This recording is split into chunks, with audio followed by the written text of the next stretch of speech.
Are you concerned about the future of our borders? The 2024 presidential election saw Donald J. Trump ascend to the highest office in the United States. His campaign was marked by fiery rhetoric and bold promises, particularly on the issue of immigration. Trump vowed to take a hard line on undocumented immigrants, promising mass deportations. This ignited a firestorm of controversy, dividing the nation along political lines. Trump's pledge struck a chord with his base, who viewed it as a necessary step to protect American jobs and security. However, Trump's stance was met with fierce opposition from Democrats and immigrant rights groups. The debate over Trump's deportation plan became a defining issue of his presidency. To understand the rationale behind Trump's mass deportation plan, one must delve into the motivations of his supporters. A confluence of factors, both real and perceived, fueled the push for stricter immigration enforcement. Economic anxiety played a significant role in shaping public opinion on immigration. Many working-class Americans felt left behind in a rapidly changing economy, facing stagnant wages and job insecurity. They viewed undocumented immigrants as competition for limited jobs and resources, blaming them for depressing wages and straining social services. Concerns about national security also fueled the push for mass deportation.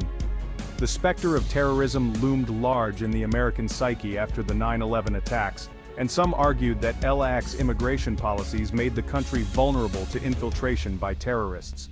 They pointed to isolated cases of undocumented immigrants committing crimes, stoking fears of widespread criminality within immigrant communities. Furthermore, cultural anxieties about the changing demographics of the United States contributed to the anti-immigration sentiment. Some Americans expressed concerns about the erosion of traditional American values and the perceived threat to the country's cultural identity posed by mass immigration. They feared that the influx of immigrants would lead to the fragmentation of American society and the loss of a shared national identity.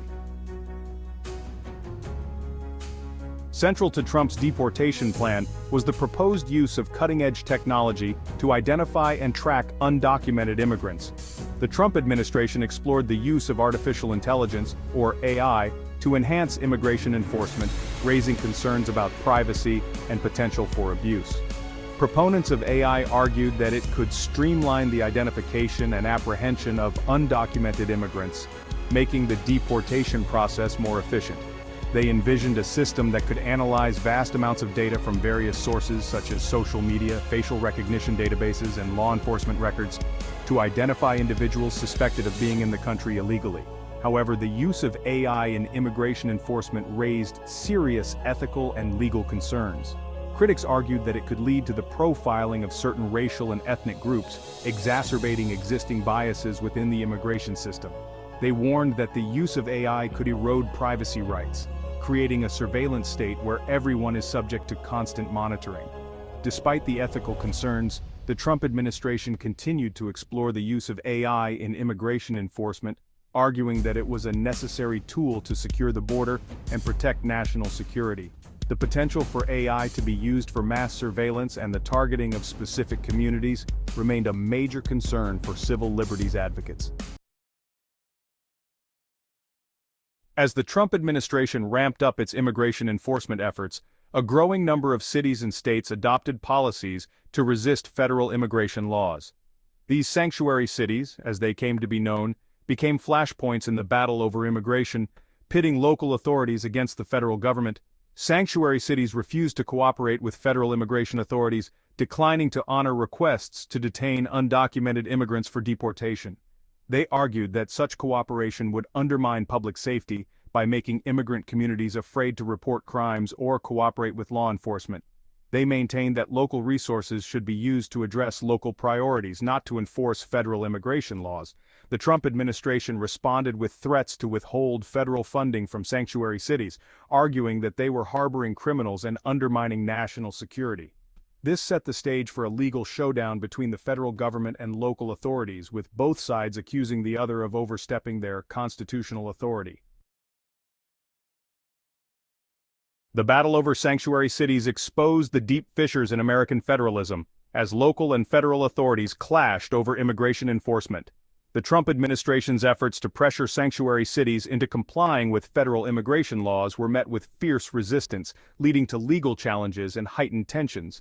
The Trump administration argued that sanctuary cities were violating federal law and hindering efforts to enforce immigration laws. They threatened to withhold federal funding and deploy federal law enforcement agents to sanctuary cities, escalating the standoff. Sanctuary city leaders, on the other hand, argued that they were within their rights to refuse to cooperate with federal immigration enforcement. They maintained that local law enforcement resources should be used to protect public safety, not to enforce federal immigration laws. They vowed to fight the Trump administration's efforts to coerce them into changing their policies.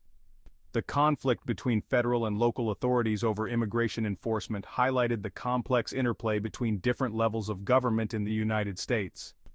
It raised fundamental questions about the balance of power between the federal government and the states, as well as the limits of federal authority in areas traditionally governed by state and local law.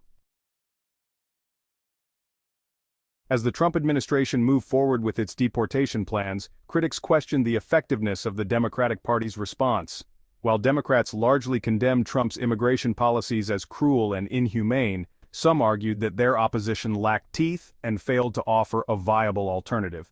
Some critics argued that the Democrats' focus on the moral and humanitarian implications of deportation, while important, did little to address the underlying economic and security concerns that fueled support for Trump's policies.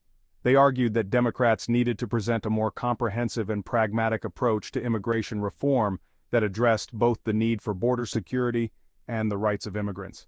Others criticized the Democrats for failing to present a united front on immigration. They pointed to divisions within the party over issues such as border security and a pathway to citizenship for undocumented immigrants, arguing that these divisions weakened their ability to effectively oppose the Trump administration's agenda. The debate over Trump's deportation plan unfolded against the backdrop of America's long and complex history of immigration. For centuries, the United States has been a beacon of hope for people from all over the world seeking a better life. Immigration has been a defining feature of American history. Immigrants have contributed to every facet of American life. They have enriched the nation's cultural tapestry. However, America's history of immigration is also marked by periods of nativism, discrimination, and exclusion. The debate over Trump's deportation plan highlighted the need for a balanced and humane approach to immigration policy. At the end of the video, don't forget to like and subscribe for more insightful content.